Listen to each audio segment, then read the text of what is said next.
it. Pretty sure it says record. Woo! Look at me, guys. I know how to record now. All right, let me share my screen with you guys. All right.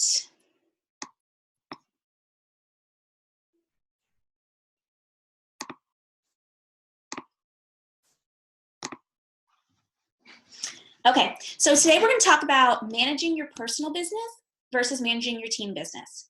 I hope everybody can hear me. Can someone give me like a thumbs up? Yes, no, maybe. I can't see the chat, so I have no idea.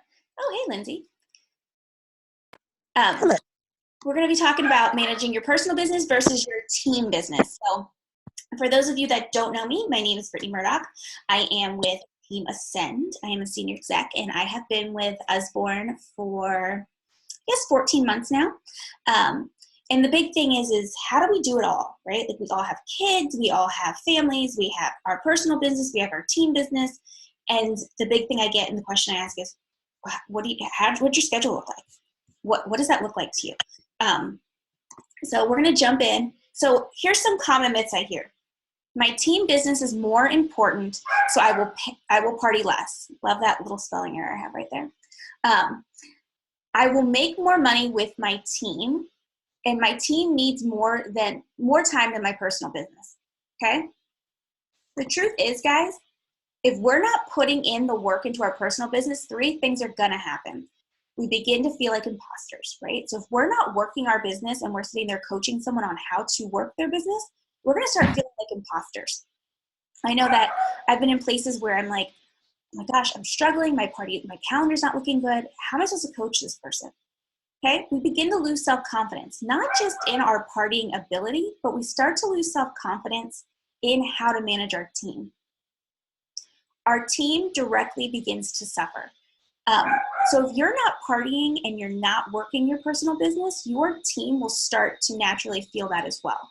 I don't know if you've ever had a conversation with one of your team members and they're like, my parties aren't doing that great. Things are slowing down. I need this, I need that. And it's negativity, complain, negativity, complain. Well, if you're supposed to be coaching them and you're in that mindset, naturally the whole thing's going to start coming down as a line, right? All right. So you got to remember these things. You were alone before you were a team, okay? So you started as a consultant, right? And all of us on this call all started in the old system. So we had to hustle for that $27.50. We had to get the 3 success-bound recruits. We had to do it for 2 months, which wasn't easy. So you were alone. So you had to start somewhere before you built this team. You have to take care of your personal business, and then your team's going to grow. Right? So if we're still taking care of us, then it's naturally going to carry on to our team members, and also we're going to grow more. Prioritizing our personal business. 75% of our focus time should be spent on your personal business. And I know you guys are probably like, what?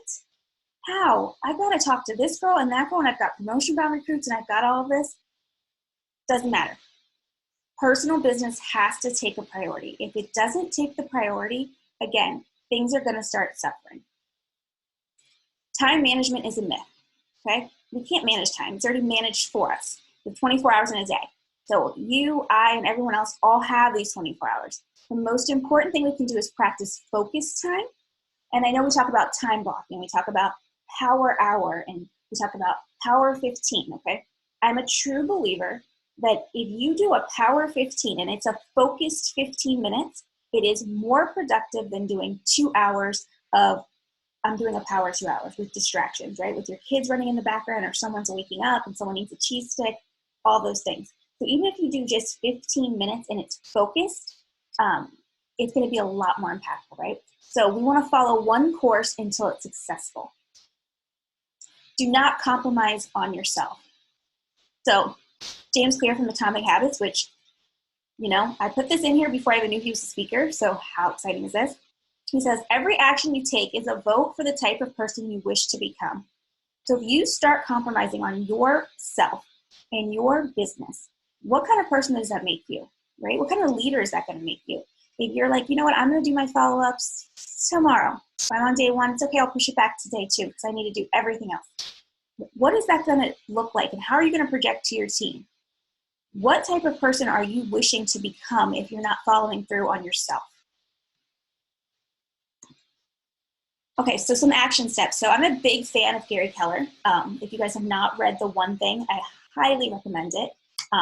Super impactful book. Love, love, love Gary Keller. Success is built sequentially. It's one thing at a time. So I know that you see all these memes online, and it's like, these moms, we can do everything. We can multitask. You have like the crazy stick lady who has like all these hands sticking out of her body. Okay, we all know how effective multitasking is. It's not, right? We start dropping the ball. We start forgetting things. We're not writing things down. So the one thing we have to start working on is a consistent party calendar. I know, you hear this all the time, consistent party calendar. Well, what does that look like for you? Does it look like you have 5 parties a month? Does it look like you party twice a week? Do you party once a week? I party once a week, and when I do, I double and triple book myself. And truthfully, guys, when I triple book, I have to have my Friday off because I can't do all my follow-ups, and I know that about myself, and it's been trial and error. I have someone on my team who only parties every other week, and she does 5 parties at night, and she can rock it, and that's what works for her. So whatever your calendar looks like, be consistent. Customer care. We are in a relationship-built business, and a byproduct of the relationship business that we're in is that we sell books and spread literacy. I'm going to say that again. We are in a relationship-based business, and a byproduct of that is that we sell books and spread literacy. So your number one thing should be customer care. If you're not talking to these people after you've sold them the books, after you've had the parties, if you're not talking to your hostesses after you start hostess coaching and really getting to know them, then what loyalty will they have to you? Okay? We need to build relationships with people. Like, we're not just talking about, hey, we have great books. Like, we need to know what their kids are doing and how their sports are. And if you're not doing customer care, then I highly advise you to set some time aside and actually start doing it. And another thing is working on your business versus in your business. On Fridays, I only work on my business. So what that means for me is party prizes, customer care, it's doing coaching calls, leader calls. Monday through Thursday, I'm in my business. That's my hostess coaching, my party planning, getting prep work done. That's in. But I have to have one dedicated day that I'm on. So if I'm working on something, so for instance, right now, I'm working on promoting, like teaching my first line leaders how to promote out their second and third line leaders. I have to start master planning all of that on Friday. And I have to do my check-ins with myself. So I do that only on Fridays. Throughout the week, I'm coaching them, I'm talking to them, but I need to be evaluating myself, and I do that on Fridays. All right, so the other piece of your puzzle is managing your team business, guys. Again, focused time. I can't say this enough, and it's brilliant that this year's UBAM convention is focus, and it was actually in our email this week about focused time. So we are essentially the mentor to our leaders, right, and to our promotion bound girls and our newbies, right? We have to assist them in what to stay focused on so they can stay consistent. It's not enough for us to simply say, hey, did you do this today? Hey, you should do this. Hey, go do this. We have to help them understand how to focus, just like we have to teach ourselves how to focus. All right, so what do we do? The first thing our team needs from us is let the rock stars be rock stars, guys. I have not seen it enough that people just let people do what they do best, okay? Again, I have a rock star on my team. She parties every other week. She does 5 parties. I can't do that. I can't, but she can. I'm not going to change her to make it fit me in what I think is a better idea. I've created the guidelines. I've shown her what her system should look like, but I'm not going to make her to hear what works for me. Let your rock stars be rock stars. Guide them, teach them, show them, and let them shine. Not everybody has to do things the same way we do, and that's perfectly okay? Start helping these people beyond the party notebook. I think we focus a lot on, hey, what's your party notebook like? How many parties do you have? Where are your recruits at? All of these things that are very, like, to the T. Like, how many recruits do you have? Okay, great. How are you talking to your recruits? What conversations are you having? Let me see those screenshots so we can start digging a little deeper. What's going on in these parties, okay? Maybe you need to tweak things that way. What's your organizational system look like outside of your party notebook? Do you even have a party notebook? Like, I know we forget to ask it, and it seems so simple, but I think we skip the simple steps when we don't go back to basics. Never miss a one-on-one. Never miss a one-on-one with your leaders or any coaching call that you have. Set reoccurring monthly meetings with your leaders and show them that you value them and their time. Map it out. If it's going to be the first Monday of the month, if it's going to be the last Friday of the month, whatever it is, set a reminder and do it. You show your people that you value them when you show up, okay? And you don't want to do it on a whim, right? Because what happens on a whim? They don't have time to prepare. You don't have time to prepare. Again, someone needs a cheese stick, someone needs milk, dogs are barking.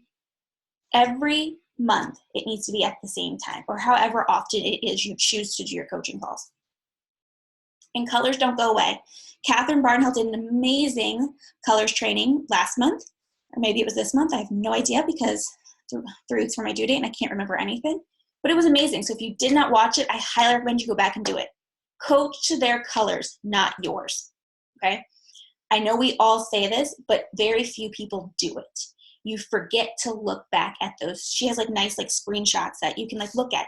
You forget to look back and be like, okay, well, what does a blue need from me? Again, if you are setting your one-on-one appointments, you can look back at that and remember. In the moment, like just save them to your phone. What's this gold need from me? You need to coach to their colors and stop thinking that they need to start coming to yours. Okay, so some action steps for you guys. Oops. Set a timer during your coaching calls. I have a strict 30 minutes, okay? Yes, I care about my people. I love talking to my people. But at the same time, I also have other things to get done, okay? I'm also super orange, okay? A lot of the conversation stuff I can't do because I'm super focused on what I'm doing. So set a timer during your coaching calls and just open it up with, hey, I've already set the timer. We're gonna have a quick 30-minute call. Let's dive in, okay? You know, how's your dog, how's your mom? We're diving in. The 75-25 rule. The 75-25 rule is 75% of the time you are listening. 25% you are talking. I think in our coaching calls, we're doing 75% talking and 25% listening. These coaching calls are for your girls to come to you and tell you what their issues are. What are their problems? What do they need obstacles with? What do they need to overcome? What are they struggling with? And then you talk. You need to stop and you need to listen. And by listening, I don't just mean hearing what they're saying. I mean actively listening. Repeating back what they're saying to you is super powerful. Hey, Susie, I'm hearing that you're struggling in your parties. What's happening in those parties, Susie? Are you doing X, Y, and Z? Okay, great. And then we move forward, okay? Kiss. Keep it super simple, guys. We don't need to give everybody long, massive lists. Yes, I know our goals like checklists and they like to check off boxes that didn't even exist, they'll write back on there so they can check off that box. But we don't have to make these lists super like intensive, right?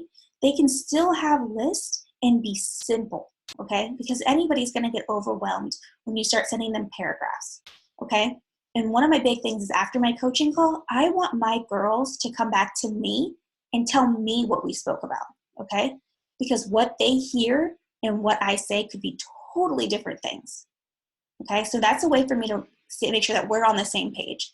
Because instead of waiting another month and wondering why Susie's sales haven't gone up or Susie couldn't get her girl the promotion, it could have just been that Susie interpreted something different than what we actually spoke about, which is fine. We all interpret different information. Consistent daily check-ins. So consistent daily check-ins. I check in with everybody, my promotion bound girls, my my leaders, and any of my newbies in their first now 8 weeks. Every morning before 10 a.m. Okay? I do that in a way that works for me because I set myself up the night before with checklists. Like, I'm in orange, I don't have a lot of lists going on, but I have to stay focused enough that I don't have to spend time in the morning searching for what I'm supposed to be talking about or what my conversation with Susie last month was about. or what we talked about yesterday. So I make notes throughout the day in my phone because I always seem to have my phone with me. And it's little things like Susie, she's in unit 1.2. That means I know that Susie needs to be going through 1.3 the next day or whatever it may be. Susie has 2 promotion-bound girls. She has Kelsey and Kaylee. Where are Kelsey and Kaylee? Check their numbers. I make very simple messages to myself that when I go back the next morning, I send it out. Now, guys, if you're not a morning person, that's okay. Maybe you have a schedule where your kids go to bed at 11 and you wake up at 11. That's okay. I wish I could do that. Then you need to start sending messages the night before. Maybe you have someone like I'm on the East Coast and they're on the West Coast. And at night, they're working when I'm asleep.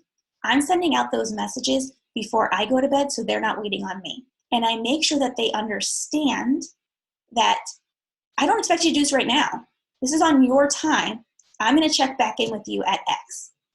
A big thing I don't see enough of us doing is setting our boundaries, right?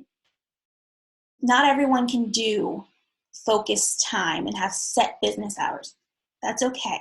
But communicating with your team when you are on is on. My team knows that Tuesdays and Thursdays, I have my son at home. He's 4.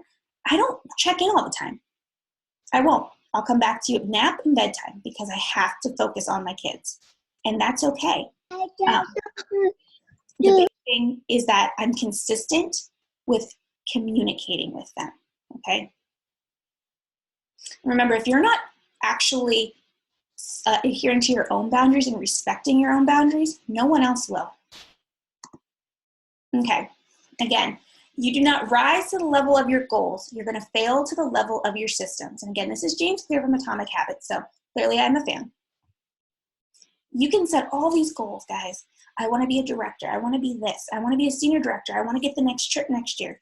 But if you're not working your systems, again, with the one thing in mind, what is the one thing that's going to move your business forward every single day, and sticking to that until you succeed, then your systems are going to fail. And that means you're going to fail. And that means you're going to be rebuilding your entire team. Okay?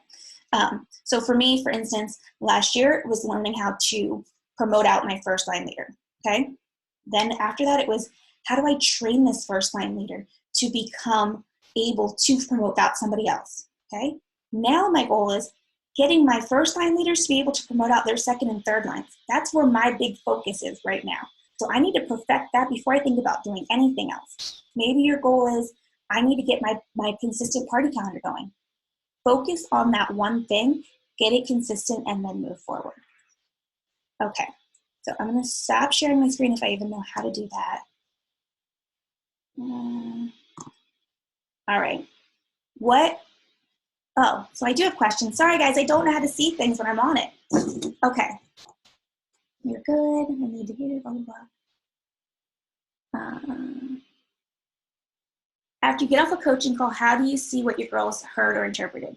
Do you ask them to send you a summary of your phone call? Yes, Lauren, I do. I say, hey guys, I'm getting off the phone now. Why don't you go ahead and summarize our call and send it to me in a note? That way we both have it together. I don't say, hey, Susie, I'm not sure that you understand me, so send me a message. No, I'm just like, hey, send me a summary so we both have it. That way we know what to focus on again coming next month.